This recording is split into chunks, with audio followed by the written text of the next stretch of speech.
مفتی صاحب اس میں فرماتے ہیں کہ اجماع امت کے خلاف جو بھی عقیدہ ہو اس کو آپ نے ایکسیپٹ نہیں کرنا. کسی شخص کی گمراہی کے لیے یہی کافی ہے کہ اس کا کوئی عقیدہ اجماع امت کے خلاف ہو. بالکل 100% ہمارا بھی یہی موقف ہے کہ اجماع امت کے خلاف جو بھی عقیدہ ہوگا وہ ایکسیپٹیبل نہیں ہوگا. اجماع بریلویہ، اجماع دیوبندیہ، اجماع وہابیہ کی بات نہیں، اجماع امت. کیونکہ حدیث میں جو الفاظ ہیں المستدرک للحاکم کے اندر اور المعجم الکبیر طبرانی کے اندر کہ میری پوری کی پوری امت کبھی بھی گمراہی پر جمع نہیں ہوگی، جماعت پہ اللہ کا ہاتھ ہے. یعنی اگر پوری امت کو یہ عقیدہ رکھے ہوئے ہوگی نا وہ گمراہی والا نہیں ہوگا. مثلا پوری امت کا عقیدہ ہے کہ نماز قبلہ رخ پڑھنی ہے، بغداد شریف اجمیر شریف کی طرف منہ کر کے نہیں پڑھنی، اگرچہ نماز غوثیہ پڑھتے ہیں، یہ 11 قدم اس طرف چلتے ہیں، یہ اجماع امت کے خلاف ہے. مفتی صاحب آپ کے جو بابا جی کی طرف منسوب نماز ہے نا آپ لوگوں کی نماز غوثیہ، وہ اجماع امت کے خلاف ہے. اس میں 11 قدم آپ نے بغداد کی طرف بھی چلنا ہوتا ہے. لو سامو، جماعت پہ اللہ کا ہاتھ ہے. اجماع یہ ہے کہ حج کے لیے آپ نے 7 شریف نہیں جانا، ہاں خانہ کعبہ شریف جانا ہے. اجماع یہ ہے کہ نمازیں 5 ہیں. اجماع یہ ہے کہ فجر کے 2 فرض ہیں، ظہر کے 4، عصر کے 4، 3 مغرب کے 4، عشاء کے. یہ ہے اجماع. کسی ایک فرقے کے عقیدے کبھی بھی اجماع نہیں ہوتے. نہ زیادہ تعداد میں فالو کرنا اس بات کی دلیل ہے کہ وہ بندہ حق کے اوپر ہے یا وہ فرقہ حق کے اوپر ہے. ورنہ پاکستان میں بریلوی سواد اعظم ہے آپ کی ڈیفینیشن کے تحت، انڈیا میں مکس کام ہے، بنگلہ دیش میں دیوبندی سواد اعظم ہے، وہاں بریلوی بہت تھوڑے ہیں، سعودیہ میں اہل حدیث زیادہ ہے، ایران میں شیعہ زیادہ ہے. اس طرح نہیں سواد اعظم بنتا. اور اجماع آپ کے ڈکلیئر کرنے سے نہیں ہوگا، ورنہ آپ لوگوں نے تو 400 سال تک اجماع ڈکلیئر کیا ہوا تھا. اللہ تعالیٰ نے ایسی مٹی پلید کی ہے تم لوگوں کی کہ آج کے اس ماڈرن دور میں ہم بتا سکتے ہیں کہ دین کے ساتھ جتنا بگاڑ ہوا یہ حکمرانوں نے کیا ہے تلوار کے زور کے اوپر. کہ 1517 سے لے کے 1917 تک 400 سال تک سلطنت عثمانیہ نے خانہ کعبہ شریف کی جمعیت کو توڑا. 4 مسلح ڈالے ہوئے تھے، حنفی، شافعی، مالکی، حنبلی.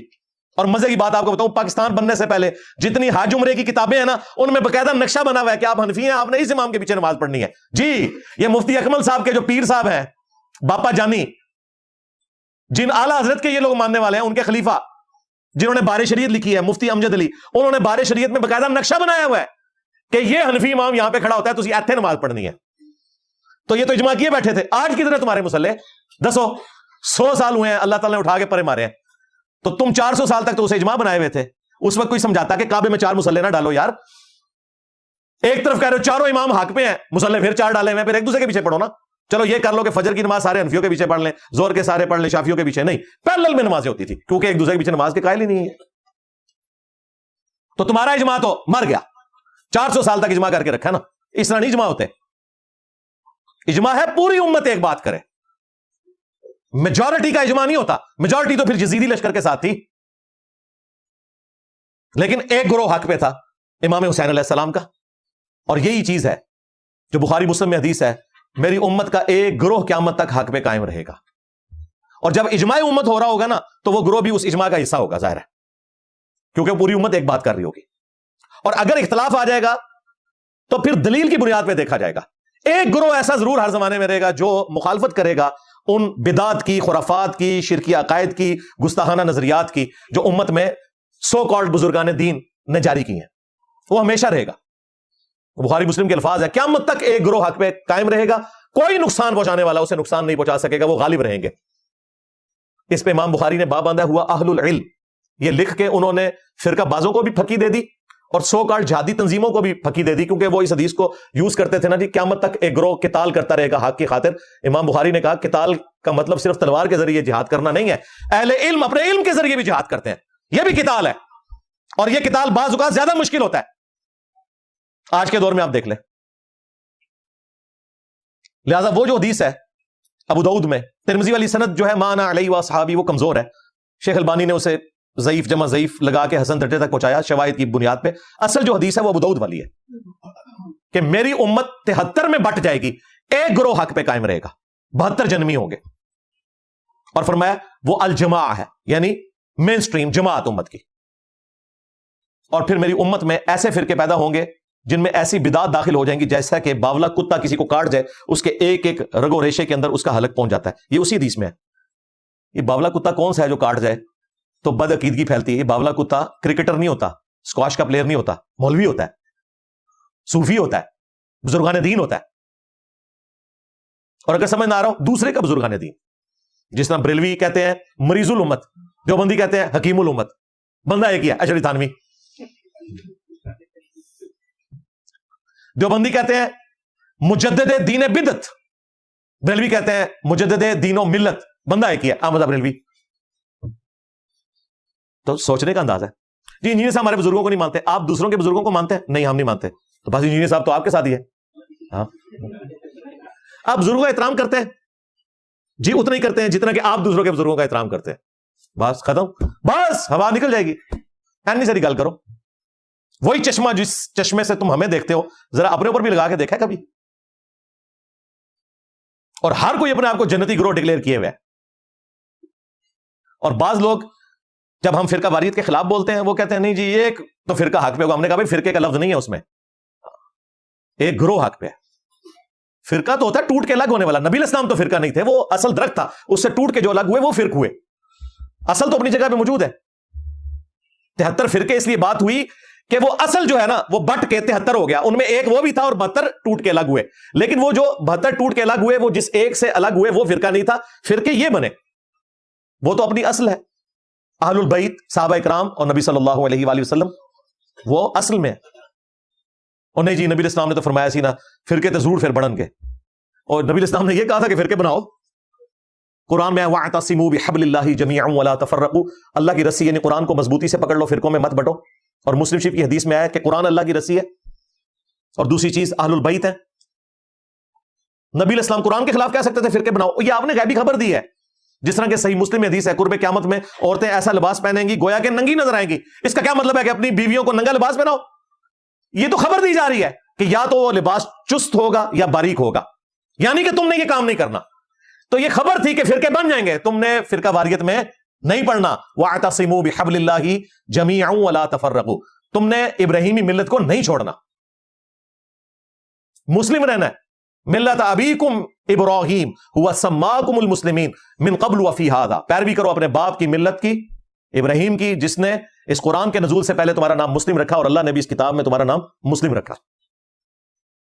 ان کو بات کچھ اور سمجھائی جاتی ہے اور طرف چل پڑتے ہیں، قرآن و سنت کا بھی مذاق اڑانا شروع کر دیتے ہیں. لہٰذا ہم مفتی صاحب کے ساتھ ہے کہ واقعی اجماع امت کے خلاف کوئی عقیدہ نہیں ہونا چاہیے. تو مفتی صاحب چیلنج ہے پھر آپ کے لیے علمی، ایک بندے لے گئے تھے پہنچ جاؤ، علمی چیلنج کہ میرا کوئی ایک عقیدہ ایسا بتاؤ جو اجماع امت کے خلاف ہو. ایک عقیدہ اجماع امت کے کہ پوری امت ایک بات کر رہی ہو اور میں دوسری بات کر رہا ہوں.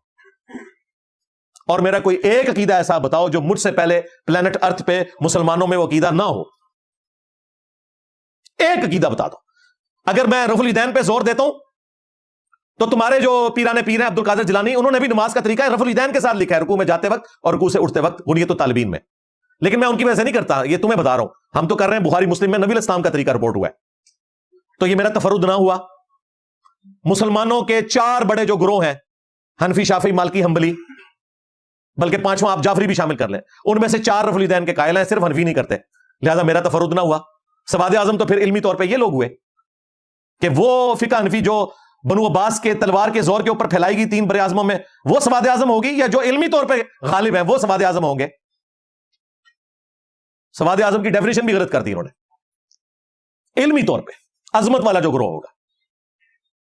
اسی طریقے سے اگر میں اس بات کا قائل ہوں کہ سیدنا علی رضی اللہ تعالیٰ عنہ اپنی تمام جنگوں میں حق پر تھے، تو یہ تو اہل سنت کا اجماعی عقیدہ ہے.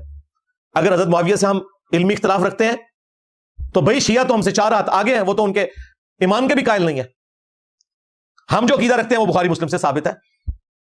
اسی وجہ سے تمہارے بڑوں نے ہمارے بڑے امام شافعی کو گالیاں دی اور ہمارے امام شافعی کو کہنا پڑا ان کان رافضا حب آل محمد فلیشہد الثقلان انی رافضی. اگر اہل بیت کی محبت کا نام رافضی ہونا ہے تو جنوں انس گواہ ہو جاؤ کہ میں رافضی ہوں. یہ امام شافعی نے کیوں کہا ہوگا؟ کیا امام شافعی یزید کے اوپر نقد کر رہے تھے تو ان کے ساتھیوں نے ان کو کہا کہ یزید نو برا نہ کہو؟ نہیں، گال وچ کوئی اور سی. وہ بنو امیہ کو ہی کنڈیم کرتے تھے کیونکہ شاگرد تھے امام موسیٰ کاظم کے، اور امام موسیٰ کاظم جو ہے وہ امام جعفر کے بیٹے ہیں، اہل البیت کے ماننے والے تھے. وہ اس زمانے کے مولانا مودودی تھے امام شافعی، اس لیے ان کے اوپر ان لوگوں نے الزامات لگائے تو انہیں جواب دینا پڑا. تو اللہ کے فضل سے میرا کوئی ایک عقیدہ بھی ایسا نہیں ہے. اور رہی بزرگوں کے اوپر گرفت، تو جو میں گرفت دیوبندیوں کی گستاخانہ عبارتوں پہ کر رہا ہوں، بریلوی سارے میرے ساتھ ہیں. وہ کہتے ہیں انجینئر صاحب کم چک کے رکھو، بالکل گستاخ جے. ہاں، اور جو میں بریلویوں کی گستاخیاں ہائی لائٹ کر رہا ہوں، دیوبندی میرے ساتھ ہیں، اہل حدیث میرے ساتھ ہے، کہتے ہیں چک کے رکھو کام، سانو نہ کچھ کہو، انہوں نے چک کے رکھو. تو میرا کوئی ایک عقیدہ نظریہ ایسا نہیں ہے کہ مجھ سے پہلے وہ نظریہ ایگزسٹ نہ کرتا ہو. اور آج بھی اس نظریے کے اوپر لاکھوں نہیں کروڑوں لوگ ہیں، یعنی کروڑوں دیوبندی یہ کہتے ہیں نا کہ بریلویوں کے اندر یہ مسئلے ہیں. تو میں اکیلا تو نہیں ہوں. کروڑوں بریلوی کہتے ہیں نا کہ تھانوی رسول اللہ غلط ہے، تو میں اکیلا تو نہیں اسے غلط کہنے والا. چشتی رسول اللہ کے اوپر دیوبندی سامنے آ جاتے ہیں دفاع کرنے کے لیے الزامی جواب کے طور کے اوپر، تو میں اکیلا کہیں پہ بھی نہیں ہوں. اور سب سے بڑی دلیل یہ ہے کہ تمہاری پبلک میرا نیگیٹو تعارف سنتی ہے تم سے، اور اپنے 1200 سال کے بابوں کو چھوڑ کے میرے ذریعے رسول اللہ کے قدموں تک پہنچ جاتی ہے صلی اللہ علیہ وآلہ وسلم. آپ میں سے مجھے ریئل ٹائم بتائیں، آپ میں سے کتنے لوگ ہیں جنہیں میرا نیگیٹو تعارف ہوا تھا کہ بڑی پیڑی شاید ہے، بچ کے رہنا. غور کریں تو ان کا شکریہ ادا کریں علماء کا، باباؤں کے بابا. ہاں جی، بزرگوں کے پاس لوگ بیٹھتے تھے نا تو دل بدل جاتے تھے. سرکاری عزتوں کو پاس بیٹھے ہی نہیں ہوا. ہاں، اور ان بزرگوں کے ماننے والے گھر بیٹھ کے چوری چھپے موبائل پہ نیگیٹو تعارف سن کے تحقیق کر کے رسول اللہ کے قدموں تک پہنچ جاتے ہیں صلی اللہ علیہ وآلہ وسلم. اور تمہارے بابے تو کہتے تھے ہمارے تک پہنچتے ہیں، ہم تو یہ کہتے نہیں ہمارے تک پہنچتے ہیں، ہم کہتے ہیں ہمارے ذریعے سے نبی صلی اللہ علیہ وآلہ وسلم تک. ہم نے تو اپنے ساتھ کبھی جوڑا ہی نہیں ہے، نہ ہماری اوقات ہے. اگر ہم اپنی اوقات نہیں سمجھ رہے تو آپ سمجھ لو تمہارے بزرگوں کی تو کوئی اوقات ہی نہیں ہماری نظر میں. یعنی ہم جو ختم نبوت کے مجاہد ہو کر لوگوں کو قرآن و سنت کا تعارف دلا رہے ہیں جو صدیوں سے تم نے پس پش ڈالا ہوا تھا، اگر ہم کہہ رہے ہیں کہ ہم کوئی چیز نہیں تو تمہارے بابے تو شاید کوئی نہیں نا، انہوں نے تو قرآن و سنت کبھی بتایا ہی نہیں. ان کی ہم کتنی عزت کرتے ہوں گے وہ آپ خود اندازہ لگا سکتے ہو. ہاں، جو نبی اسلام کا تعارف کروائے اس کی جوتیاں ہمارے سروں کا تاج ہو صحیح کوئی تو انشاءاللہ تعالی، چاہے آج ہو چاہے پرانا ہو کوئی. لیکن جن لوگوں نے اپنے ناموں کے کلمے پڑھائے، جنہوں نے دین تصوف کو دین محمدی کے مقابلے پر پیش کیا، جو میں نے اکثر پوسٹ مارٹم کیا ان کے بزرگوں کی گستاخانہ عبارتوں کا، ان کو ہم کو عزت دینے کے لیے تیار نہیں. بالکل زیرو ٹالرنس ہے ہماری.